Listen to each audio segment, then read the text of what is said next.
Romesh Sopti, Managing Director and CEO of IndusInd Bank. Good morning, Mr. Sopti. Good to have you with us. If you wish, morning. You can use this platform to announce your base rate cut. Are you announcing? You have to wait a while for that. Well, actually, that was my first question. You know, there was this rather dramatic cut that HDFC Bank announced. You are a distance away from their base rate, but can you stick with this levels, 10.8 thereabouts? I think that the HDFC base rate cut is actually a forerunner to the new methodology of calculating base rates, which my sensing is going to come very, very quickly. So there's a reiteration of the guidelines, which are now draft guidelines. So I think we are seeing almost certain move towards marginal cost of funding. And I think it's oxymoronic to say that marginal cost of funding falls faster than the average cost of funding. And therefore, there would be a downward movement in the base rates. We have done our own simulations and things like that, so we are in preparation of the next move when these drafts become guidelines. So I think the HDFC cut is really a forerunner on this account. Okay. Mr. Sopti, morning. So this transition towards the marginal cost of funding, how much of pressure do you think it could put on margins, not just for your own bank, but in general for the industry? No, I think what it would do is that the lead lag which you normally had, that's going to be compressed. Because, as I said, the marginal cost of funding falls almost immediately, and the average cost of funding will catch up with the marginal cost of funding over a longer period of time. So I think you could have a transitory compression of margins, but on a permanent compression of margins. As soon as the average cost comes up to the marginal cost and cost stabilize, then I think the catch-up will happen. So I think it's a transitory phase, and I don't think we should be reading so much in terms of compression of margins on this account. Well, Mr. Sopti, just hold on to that thought. I just wanted to attract the viewers' attention also to the fact that realty stocks have suddenly surged a lot. The last 15 minutes have belonged to them entirely. And look at DLF, 9% higher. At least there you had the news of GIC, Sovereign Wealth Fund, putting in money. But look at all of them, DB Realty, Indiabulls Realty, take your pick, and there comes Shobha and Oberoi as well for you.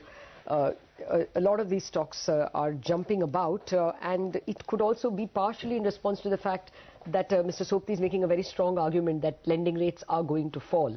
So that was not new, but that could just be an added reason. Actually, today the cat is away, by which I mean the Chinese market. So the mice are perhaps running amok because there isn't any big fear that tomorrow as well you will get bad news from China. Maybe it's only a little bit of trade or play at this point in time, but I just wanted to bring that to your notice.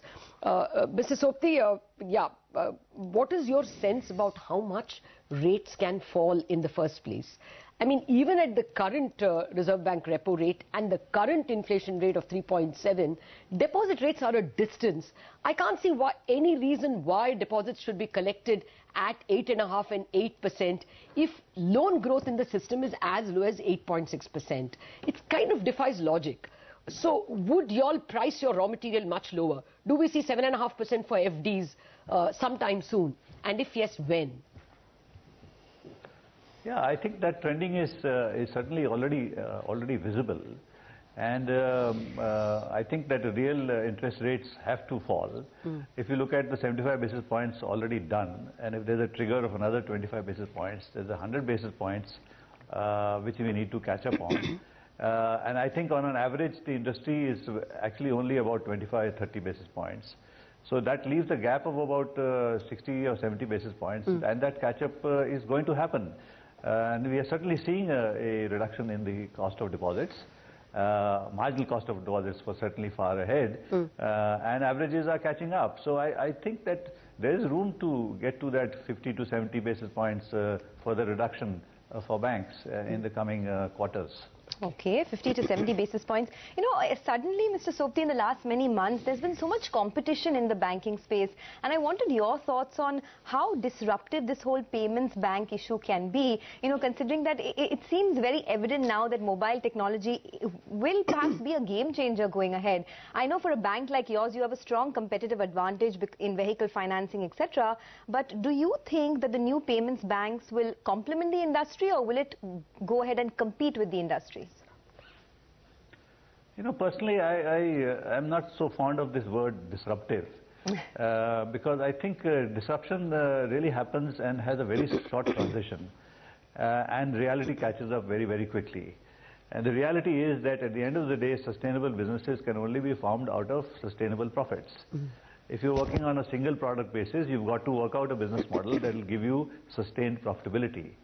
Now, if by disruption you mean that the current structure of costs, for instance, etc., would sort of moderate and come down, I would agree to that. Because I think, so I would see them as additionally additive sort of, and complementary to the existing system. I think the cake is going to grow. I think there's too much being said about how much they will take away from the existing banks, because I don't think banks are going to sit tight and watch this happening. Banks will also work on their pricing systems, etc. And the cake is growing.